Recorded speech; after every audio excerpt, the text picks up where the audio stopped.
Perimeter and area. Perimeter and area same but different. ठीक है, आपको कन्फ्यूज़न होती है कि पेरीमीटर कैसे निकालते हैं या एरिया कैसे निकालते हैं, या पेरीमीटर निकालते समय कई बार आप एरिया निकाल देते हैं और एरिया निकालते टाइम आप पेरीमीटर निकाल देते हैं। तो आगे से आपको यह कन्फ्यूज़न नहीं होगी, क्योंकि समस्या आती है समझने में, हम लोग जानते ही नहीं हैं कि पेरीमीटर किसे कहते हैं और एरिया किसे कहते हैं। क्वेश्चन आया, फटाफट फॉर्मूला लगाया और कर दिया और आंसर हमारा गलत हो गया। तो ऐसा नहीं होगा। अभी हम देखिए समझते हैं कि पेरीमीटर क्या होता है और एरिया क्या होता है। जब आप पेरीमीटर और एरिया को सिर्फ समझ जाएंगे तो आपको क्वेश्चन याद कर आपको फॉर्मूला भी याद करने की ज़रूरत नहीं पड़ेगी। आप खुद भी फॉर्मूला बनाकर अपना पेरीमीटर एंड एरिया निकाल सकते हैं और हर बार सही निकलेगा। तो चलिए, ज़रूरत है हमें समझने की, तो चलिए समझते हैं। पहले हम जानते हैं पेरीमीटर के बारे में। पेरीमीटर में जानने के लिए हमें 3 पॉइंटों को देखना पड़ता है। सबसे पहला होता है हमारा क्लोज फिगर। जो फिगर है वो क्लोज होने चाहिए, यानी कि फिगर क्या होने चाहिए, बंद होने चाहिए। किसी भी बंद इन द सेंस इस तरह से क्लोज फिगर होनी चाहिए। ठीक है, ऐसे खुली हुई फिगर नहीं होनी चाहिए। ठीक है, पहला पॉइंट ये था हमारा। ठीक है, दूसरा पॉइंट है हमारा पॉलीगन होना चाहिए। क्या होना चाहिए, पॉलीगन होना चाहिए। अब मैम पॉलीगन क्या होता है? पॉलीगन क्या होता है, हर वो फिगर जिसको बनाने के लिए हमें लाइन सेगमेंट का यूज़ करते हैं, यानी कि लाइंस का यूज करते हैं, वो पॉलीगन होती है। ठीक है, कोई भी फिगर जो लाइन से बनी है वो पॉलीगन कहलाती है। ठीक है, कोई भी फिगर जो कि हमारी लाइन से बनी है वो पॉलीगन कहलाती है। ठीक है, पहली पहली कंडीशन क्या थी हमारी, कि वो क्लोज होनी चाहिए। ठीक है, पेरीमीटर हमेशा उस फिगर का निकलेगा जो बंद होगी, क्लोज होगी। दूसरा इन्होंने बोला कि जो है वो पॉलीगन होने चाहिए। पॉलीगन मतलब लाइन से बनी हुई फिगर होनी चाहिए। ठीक है जी, लाइन से बनी हुई फिगर हो जाएगी। अब देखिए, अभी लिखते हैं the perimeter of polygon equal to sum of length of its all sides. जो पॉलीगन का पेरीमीटर होता है वो उसकी जितनी साइड्स होती हैं उनकी लेंथ का सम होता है। कैसे, देखिए हमने क्या किया, एक फिगर बना दी, लाइन से बनाई और क्लोज बना दी, तो इसका हम पेरीमीटर निकाल सकते हैं। हाँ जी, निकाल सकते हैं। तो इन्होंने क्या बोला है कि जो पेरीमीटर होता है इसकी जो साइड्स होती हैं बाहर वाली, ये ठीक, तो जैसे ये फिगर है ना, इसकी जो बाउंड्रीज हैं, इसका जो डिस्टेंस कवर होगा, जो इसकी साइड्स की लेंथ होंगी, वही क्या होगा, हमारा पेरीमीटर होगा। ठीक है, कोई भी फिगर का जो बाहर की बाउंड्रीज की जो लेंथ होगी, उनका जो टोटल होगा वही क्या होगा, हमारा पेरीमीटर होगा। तो हमने पेरीमीटर को निकालने के लिए 3 बात जानी। पहली बात क्या जानी, कि जो फिगर है हमारी, जिस फिगर का हम पेरीमीटर निकालेंगे वह फिगर क्लोज होनी चाहिए। कैसी होनी चाहिए, क्लोज, यानी कि बंद होनी चाहिए। किसी भी खुली फिगर का पेरीमीटर नहीं निकाल सकते। पहली बात हमने जानी कि जो फिगर है वो क्लोज होनी चाहिए, यानी कि बंद होनी चाहिए। खुली फिगर का पेरीमीटर नहीं निकाल सकते। दूसरी बात हम लोगों ने जानी कि जो फिगर है हमारी वो लाइन सेगमेंट से बनी होनी चाहिए। ठीक है, फिगर बनी होनी चाहिए लाइन सेगमेंट से। बिना लाइन सेगमेंट के बनी हुई फिगर का हम पेरीमीटर नहीं निकाल पाएंगे। ठीक है, और तीसरी बात हमने जानी कि किसी भी फिगर का पेरीमीटर निकालने के लिए उस फिगर की जो बाउंड्री होती हैं, उसकी जो लेंथ होती है, उन्हीं का जो टोटल होता है वही हमारा पेरीमीटर होता है। यानी किसी की फिगर की बाउंड्रीज की जो लेंथ का टोटल होता है वही हमारा पेरीमीटर होता है। तो उम्मीद करती हूँ कि आपको पेरीमीटर के बारे में तो समझ में आ गया होगा कि पेरीमीटर क्या होता है और किसी चीज़ का पेरीमीटर निकालने के लिए क्या कंडीशन है। कि अगर आपको कोई सर्कल दे देगा और बोलेगा कि सर्किल का पेरीमीटर निकालो, तो आप क्या कहेंगे, नहीं नहीं सर्किल का पेरीमीटर नहीं निकल पाएगा, क्योंकि सर्किल जो है लाइन सेगमेंट से थोड़ी ना बना है। हम कहेंगे कि सर्किल का पेरीमीटर तो नहीं निकल पाएगा क्योंकि ये लाइन सेगमेंट से नहीं बना है। तो हमने बात जानी कि किसी भी फिगर को पेरीमीटर निकालने के लिए उस फिगर का लाइन सेगमेंट से बना होना ज़रूरी है। बिना लाइन की बनी हुई फिगर का पेरीमीटर नहीं निकल सकता है। एक बात हमने जानी कि जो फिगर है वो बंद होनी चाहिए, क्लोज फिगर होनी चाहिए ना। अगर कोई खुली फिगर आपको दे के बोलेगा कि आप इसका पेरीमीटर निकाल दो, तो हम बोलेंगे नहीं नहीं इसका पेरीमीटर नहीं निकल पाएगा, क्योंकि कंडीशन जो होती है कि वो फिगर जो होती है वो बंद होनी चाहिए, क्लोज्ड होनी चाहिए। ठीक है, और एक जो बात हमने जानी कि किसी भी चीज़ का पेरीमीटर निकालने के लिए उस फिगर की जो बाहर की बाउंड्रीज होती हैं, उसकी जो लेंथ होती है, उनको अगर हम टोटल कर दें, ऐड ऑन कर दें, तो हमारा पेरीमीटर निकल जाएगा। ठीक है, तो चलिए अब जो हम देखते हैं इसको शुरू करते हैं हम पेरीमीटर ऑफ रेक्टेंगल से। तो अभी हम किसका पेरीमीटर निकालेंगे? हम लोग निकालेंगे पेरीमीटर ऑफ रेक्टेंगल। ठीक है, पेरीमीटर किसका निकालेंगे? रेक्टेंगल। अच्छा बताओ, रेक्टेंगल जो होता है वो कैसा होता है? रेक्टेंगल्स में देखिए क्या होता है, आमने सामने की जो साइड्स होती हैं, एक दूसरे के सामने की साइड्स होती हैं, वो इक्वल होती हैं। अब आप इस वाली फिगर में देखोगे कि इन्होंने यहाँ 12 लिखा है लेकिन यहाँ नहीं लिखा है ना? यहाँ 8 लिखा है लेकिन यहाँ नहीं लिखा है। अब हम कैसे जानेंगे? अभी तो हमने ऊपर जाना था कि जो उसकी जो चारों साइड की जो लेंथ होती है उसका टोटल करेंगे तभी तो पैरामीटर निकलेगा। लेकिन इन्होंने क्या किया? इन्होंने तो बस एक दे दिया है और एक दे दिया है, दो तो दिए ही नहीं है। तो सबसे पहले मैं आपको बताती हूँ कि जो रेक्टेंगल होता है उसकी आमने सामने की जो साइड्स होती हैं वो बराबर होती है। यानी कि जो ये ए बी है ना, ये डी सी के बराबर होगा। ठीक है, जो हमारी ए बी की लेंथ है वही लेंथ हमारी डी सी के बराबर होगी। ठीक है, ए बी 12 है तो डी सी भी 12 होगा। ठीक है, क्योंकि रेक्टेंगल में सामने की जो साइड्स होती हैं वो बराबर होती हैं। और इसी तरीके से ए डी, जो हमारा ए डी है वो बी सी के बराबर होगा। ठीक है, ए बी किसके बराबर होगा? सी डी के। ठीक है, ए बी किसके बराबर होगा? सी डी के। और डी किसके बराबर होगा? बी सी के। ठीक है, यानी कि आमने सामने की जो साइड्स हैं वो बराबर होंगी। तो चलिए अब इसको शुरू करते हैं। अभी मैंने आपको थोड़ा सा बता दिया कि आप सोचेंगे कि इसमें यहाँ तो लिखा है अमाउंट, ये लिखा है, यहाँ पे लेंथ लिखी है, यहाँ नहीं लिखी, हम कैसे करेंगे? तो चलिए शुरू करते हैं। देखिए, एक रेक्टेंगल है A B C D, A B C D, समझ में आ गया। इसकी जो लेंथ है वो 12 है और जो ब्रेथ है वो 8 है। ये भी हमें समझ में आ गया कि लेंथ जो है 12 है और जो ब्रेथ है वो 8 है। इतना समझ में आ गया। इन्होंने बोला कि हमने आपको एक रेक्टेंगल दिया है। हाँ जी दिया है, ठीक है। उसका जो नाम है वो ए बी सी डी है। हाँ जी ए बी सी डी है, ठीक है। फिर वो बताते हैं कि इसकी जो लेंथ है ना वो 12 है। हमने 12 लिख लिया। हाँ जी, ये 12 लिख लिया हमने। और जो उसकी ब्रेथ है वो कितनी है? 8 सेंटीमीटर है। उसकी ब्रेथ हमने 8 सेंटीमीटर लिख ली। हाँ जी लिख ली। यहाँ तक तो हो गया। अब वो बोल रहे हैं इसका पेरीमीटर बताओ क्या होगा। अच्छा, पेरीमीटर बताना है, बता देंगे। तो सबसे पहले देखिए इसका फॉर्मूला क्या इन्होंने कैसे निकाला है। पेरीमीटर ऑफ अ रेक्टेंगल, अभी हमने पढ़ा था ना कि इसकी जो चारों साइड हैं उनका जो टोटल होगा वही क्या होगा? पेरीमीटर होगा। तो हमने क्या किया? ए से शुरू किया। हमने क्या किया? ए से शुरू किया। ए से लेके बी तक, ए बी, ए ये रहा, ठीक है। फिर बी से लेके सी तक गए हम, बी सी ये रहा, ठीक है। फिर सी से लेके डी तक गए, सी डी, ठीक है। और फिर डी से लेकर ए तक गए, डी ए, ठीक है।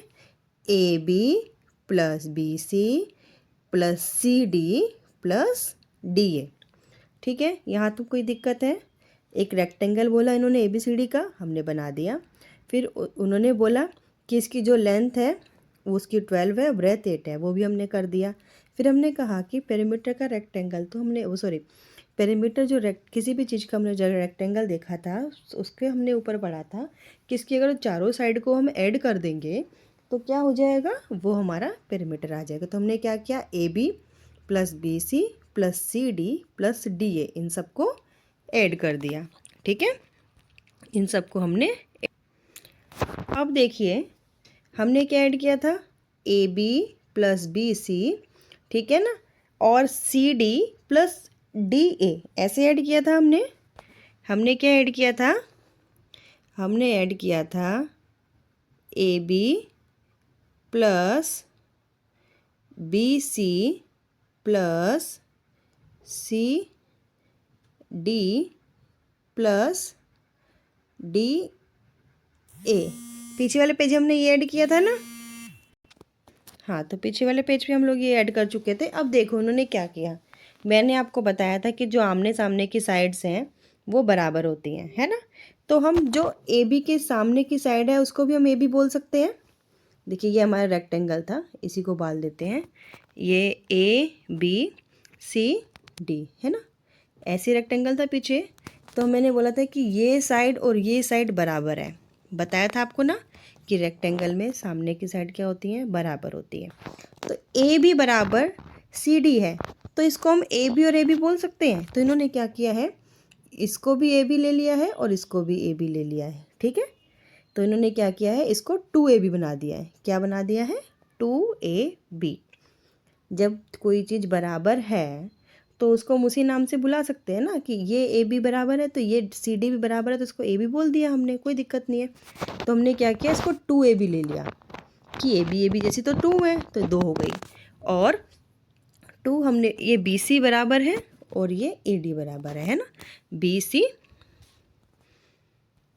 BC और AD बराबर है, तो हमने क्या किया, इसको भी BC बोल दिया और इसको भी BC बोल दिया, बराबर है तो कोई दिक्कत नहीं है, और इसे 2BC बोल दिया, ठीक है। 2AB, एक AB ये रहा, एक AB ये रहा, ठीक है। और 2BC, एक BC ये रहा और एक BC ये रहा।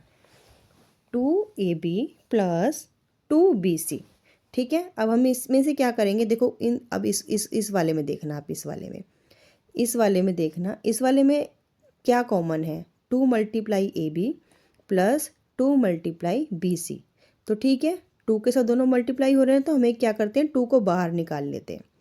2 को बाहर निकाल लिया, मल्टीप्लाई को सेम टू सेम रखा, और यहाँ 2 को बाहर निकाल लिया तो यहाँ क्या बचा, AB बचा, यहाँ AB बच गया, ठीक है। और यहाँ 2 को बाहर निकाल लिया तो क्या बचा, BC बचा। 2 को हमने कॉमन निकाल लिया, 2 को कॉमन निकालने से यहाँ पर बचा AB और उधर बचा BC, ठीक है। 2 को कॉमन निकाल लिया, 2 इंटू AB प्लस BC, तो 2 को हमने 2 लिख दिया। अब बताओ AB कितना था, 12 सेंटीमीटर, है ना। AB कितना था, 12 सेंटीमीटर, और BC कितना था, 8 सेंटीमीटर। AB 12 था, BC 8 था। 2 को 2 लिख दिया, 12 और 8 20 हो गया, और 20 सेंटीमीटर लिख दिया। तो 2 को 20 से मल्टीप्लाई करेंगे तो 40 सेंटीमीटर आ गया हमारा, ठीक है। हमने क्या किया, आमने, अब कंफ्यूज नहीं होना है, रेक्टेंगल में आपको बताया था कि आमने सामने की जो साइड्स हैं वो इक्वल होती हैं। जब आमने सामने की साइड्स इक्वल होती हैं, बराबर होती हैं, तो हमने नीचे वाली साइड को भी AB ले लिया, ठीक है। AB कर कर कितने AB हो गए, 2AB, एक AB ऊपर और एक AB नीचे, तो 2AB, हमने 2AB कर लिया, फिर प्लस कर लिया, ठीक है। और BC जो है, BC के सामने वाली साइड भी तो बराबर होगी, तो BC को भी हमने 2 बार ले लिया, BC को 2 कर लिया, 2BC। 2 को कॉमन निकाल लिया, ठीक है। और AB कॉमन निकालने से क्या बचा, उधर वाले में AB बचा, इधर वाले में BC बचा, और फिर उन दोनों को प्लस कर लिया, तो उन दोनों को प्लस करके कितना आया, 20, और 2 से मल्टीप्लाई कर दिया 40। इस तरीके से जो इन्होंने रेक्टेंगल दिया था उसका पेरीमीटर हम लोगों ने निकाल दिया 40 सेंटीमीटर, ठीक है।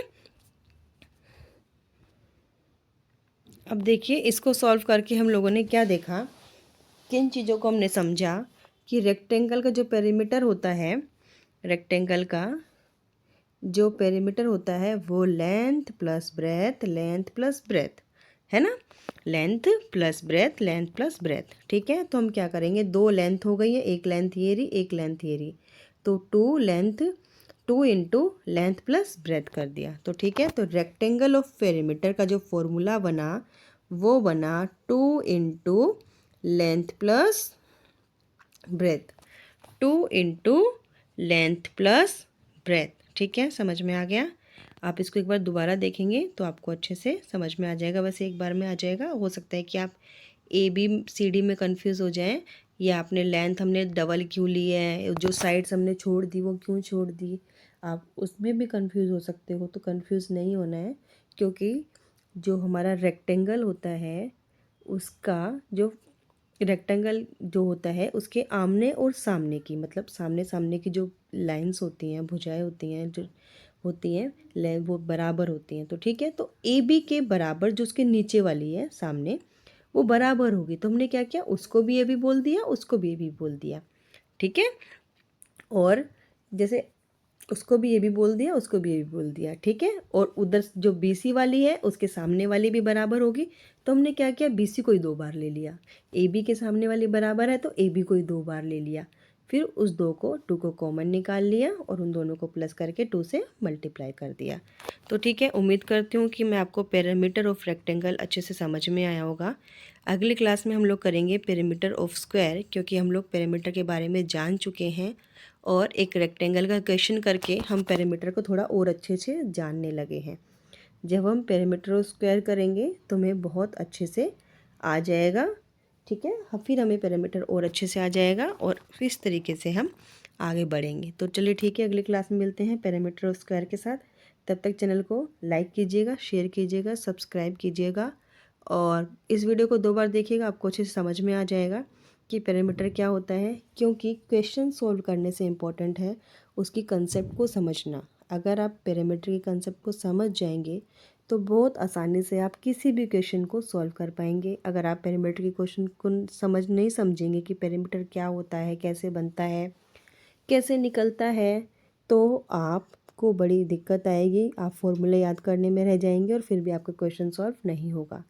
तो अपना टाइम क्वेश्चन सॉल्व करने से अपेक्षा आप कोशिश कीजिए कि जो आप अपना टाइम दे रहे हो वो कंसेप्ट को समझने में लगाओ। अगर आपको कंसेप्ट समझ में आ जाएगी तो आप खुद से ही क्वेश्चन सॉल्व करने लग जाएंगे और आपके उस तरीके से कंसेप्ट समझने से आपके क्वेश्चन सॉल्व करने में आपकी गलतियां भी नहीं होगी। जबकि अगर आप नहीं समझेंगे तो आप एक बार उस क्वेश्चन को सॉल्व करेंगे, जब दोबारा सॉल्व करने जाएंगे तो आप भूल चुके होंगे। कंसेप्ट आप समझेंगे तो आप बहुत आसानी से अपने क्वेश्चन को, उसी कंसेप्ट के क्वेश्चन को, कोई सा भी क्वेश्चन बहुत आसानी से सॉल्व कर पाएंगे। तो चलिए ठीक है, अगली क्लास में मिलते हैं पेरीमीटर ऑफ स्क्वायर के साथ। चैनल को लाइक शेयर सब्सक्राइब करना नहीं भूलना और जल्दी से अगली क्लास में फिर हम पेरीमीटर ऑफ स्क्वायर करते हैं मिलकर।